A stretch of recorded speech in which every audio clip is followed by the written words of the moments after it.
This is just one of the many protests that occurred in Milwaukee, Wisconsin during the mid-20th century against segregation in public schooling. These occurred even after slavery and segregation were abolished. Through courage and perseverance, the disadvantaged minorities of Milwaukee would fight this major conflict in hopes of coming to a compromise, preventing their unequal opportunity at a decent education.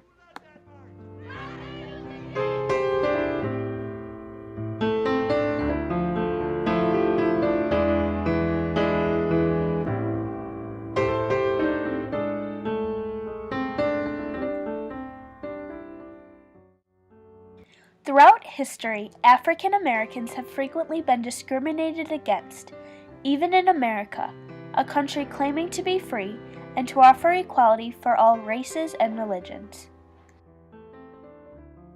This has caused a major conflict for many races and has prompted a fight for compromise and equality education.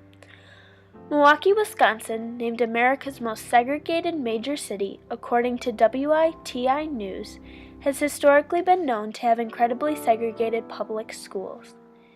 Even as segregation has been outlawed, the conflict is still very prominent.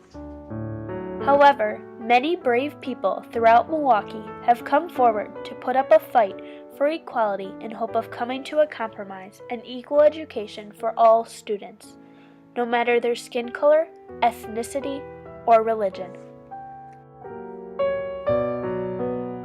After slavery was eliminated in 1865, many Americans still believed that they were superior over African Americans. Throughout the 1950s, segregation, a new way to demean the African Americans, looked as though it would never end.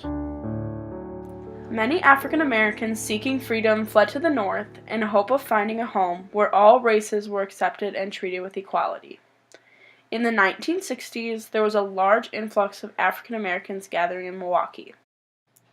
Even though in the North segregation was frowned upon, it was still very prevalent. Housing, public areas, and schooling were segregated. The fight for integration started in the 1900s and has been an area of great conflict ever since.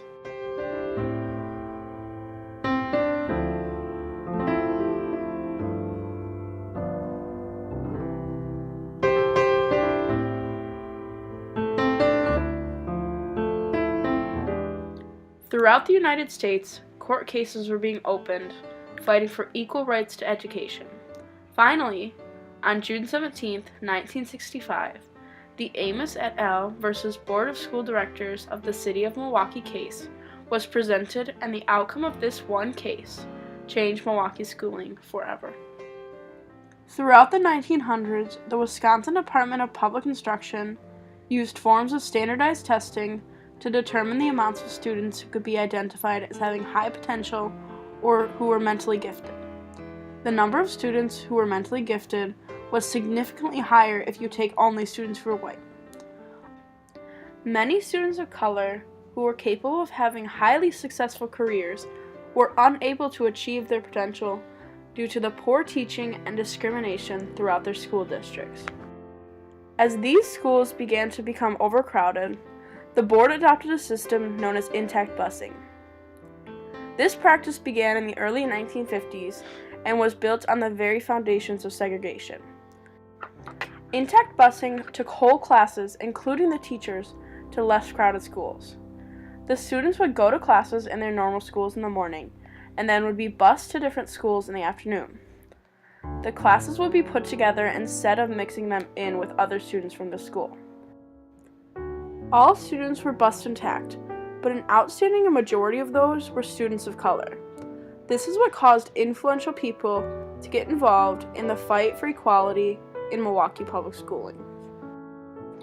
The large differences in test scores and school racial censuses began to attract national recognition, and many people began to take action.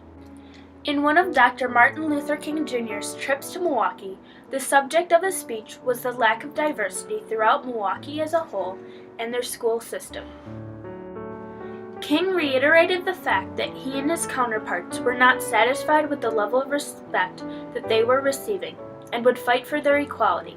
The disappointment, the frustration, the discontent and the seething desperation within the Negro community happened to be very real. Dick Gregory, a popular African American comedian, also fought back alongside both King and many other highly influential people. One of the many events organized was a large boycott on March 1st of 1964, in which Gregory was quoted saying, "What we do here will help in Chicago, and from one end of the country to the other, and all over the world. The great thing about this is not black against white, it is right against wrong." During these large boycotts, the participants stood outside 12 Milwaukee public schools and 26 churches and community centers with pickets and Freedom School signs. Milwaukee United School Integration Committee, otherwise known as MUSIC, was an organization founded by Marilyn Moorhazer and Lloyd Barbie that fought for African Americans' rights and organized events in hope of gaining the respect they deserved. This organization held many protests throughout the year with the help of Gregory. Lloyd Barbie decided that just marching wasn't enough, so he began brainstorming solutions. He came to realize that everything the board of directors stood for was unconstitutional. He became the lawyer in a case that was designed to push Milwaukee for equal educational rights.